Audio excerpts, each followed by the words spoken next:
Gadget Girl here on day 38, heading out from Tanyard Gap. Just came up those nice steep steps to start out with, and there is going to be more climbing to do today, quite a bit to start with.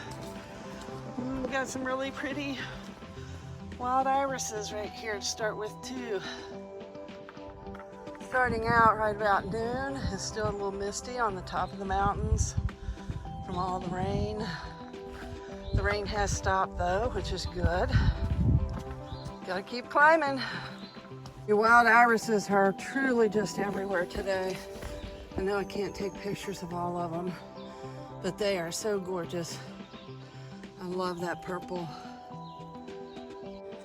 Here's a really cool snail shell. Thought at first it was a broken bird's egg, but no, it's a snail shell that's eroded away. Pretty pattern. Little log bridge crossing here, partway up the hill. Interesting, I had not noticed this before, but it says it was put in 2020 by the Carolina Mountain Club. So thank you, Carolina Mountain Club. Heading up into the clouds here, and the mist and the fog, whatever you want to call it.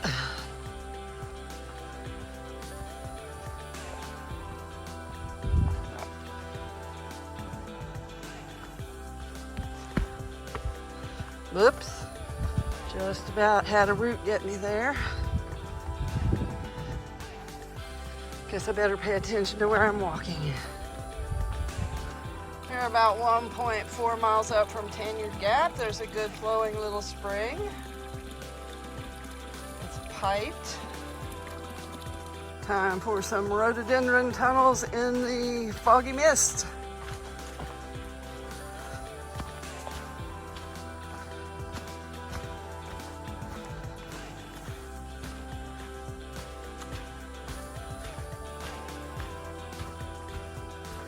Pretty and very damp.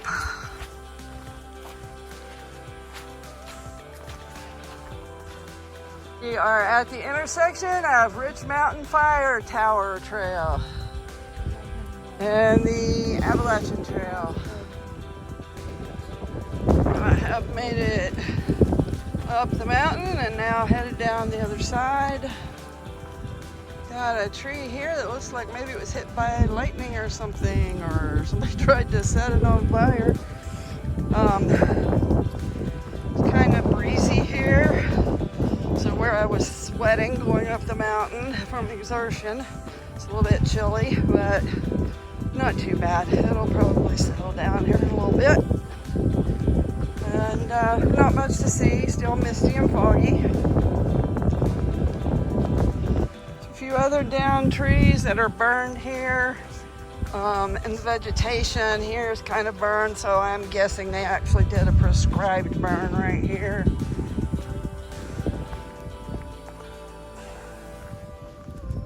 This area has definitely burned, but it doesn't seem to have hurt the bigger trees.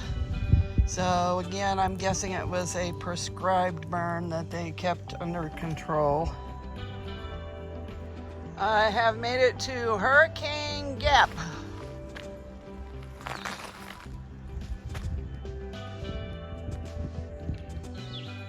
And ironically, my radar on my phone is telling me there could be tornadoes in some areas here today.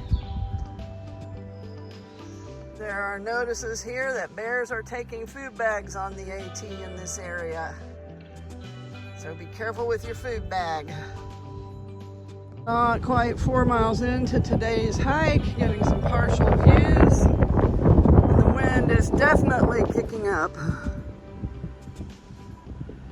Like we have made it to the shelter. We aren't staying here tonight, but there's bear cables. That's what they look like. Hang your food bags. And we have made it to the shelter. Looks like one of the older shelters on the AT. Nice tent site here just past the shelter. more partial views today. Another rhododendron tunnel. About 6 miles in today.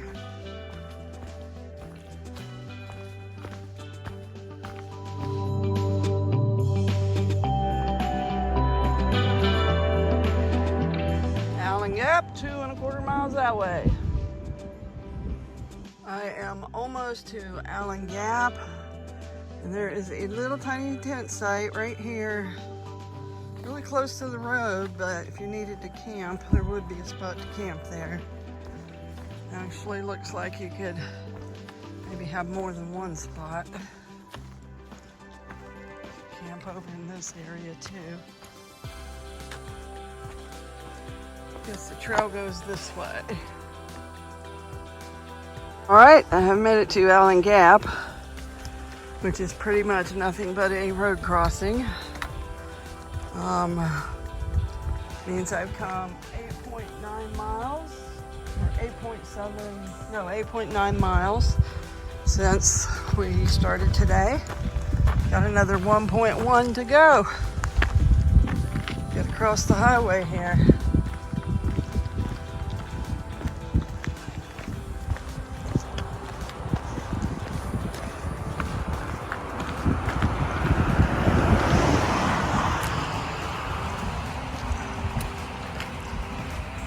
There is parking for a couple cars down that way. Right here it tells me I have come a total of 289.6 miles on the Appalachian Trail. Not bad. There's another little campsite right there on the other side of the road. Again, real close to the road, so not really a place you'd want to camp, but in an emergency, it would be handy to know. Up out of Allen Gap, it's another fragrant white pine forest. A lot of white pine needles on the trail. Smells really good.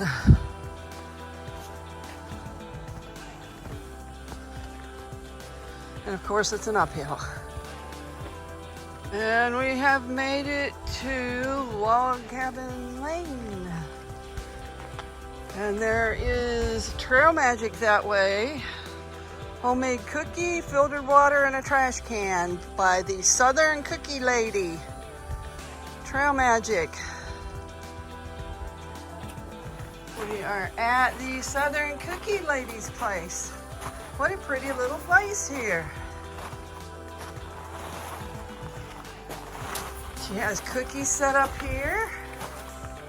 Banana, walnut, oatmeal cookies. First cookie's free, additional cookies are $2 each. Lovely. Very nice. And she has filtered water over here that you can fill in a water bottle. Wonderful. She has them nicely done up in little paper bags, stamped with a stamp. Let's dig in. Oh my, these are heavenly. Soft and moist, sweet, but not overwhelmingly sweet. Delicious.